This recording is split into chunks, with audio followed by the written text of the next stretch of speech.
ಅಹಂಕಾರದ ಮಾತುಗಳು. ಮಮ್ಮಿ ನಾನು ಬಿಳಿಗಾಗಿದ್ದೀನಲ್ವಾ? ನೀನ್ ಬೆಳ್ಳಗಾಗದು ಒಂದೇ, ಆನೆ ಸಣ್ಣ ಆಗದು ಒಂದೇ.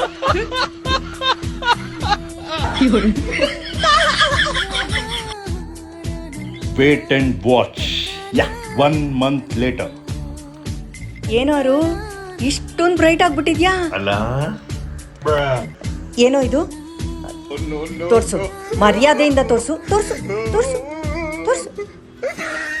ಹಾ, ನನಗೆ ಅಂತ ತರಿಸಿದ್ದು BR ಕಾಸ್ಮೆಟಿಕ್ಸ್ ಕ್ರೀಮು. ಇದನ್ನ ಹಚ್ಕೊಂಡ್ ಬೆಳಗಾದ್ಯಾ ಕಂದ ನೀನು? ನಾನು ಕರಿಗಾಗ್ಬಿಟ್ಟಿದ್ದೀನಿ ಅಂತಂತಿದ್ದೆ. ಅರು, ಇದು ಬರೀ ಬೆಳ್ಳಗಾಗಕ್ಕಷ್ಟೇ ಅಲ್ಲ ಕಣೋ, ಇದರಲ್ಲಿ ಪಿಂಪಲ್ಸು, ಡಾರ್ಕ್ ಸ್ಪಾಟ್ಸು ಜೊತೆಗೆ ಯಾವ ಸೈಡ್ ಎಫೆಕ್ಟ್ಸ್ ಇಲ್ಲದೆ ಗಂಡು ಮಕ್ಕಳು ಹೆಣ್ಮಕ್ಳು ಎಲ್ಲರೂ ಹಚ್ಕೋಬಹುದು. ಹಂಗಂದ್ರೆ ಇನ್ಮೇಲೆ ಇಬ್ರು ಯೂಸ್ ಮಾಡೋಣ.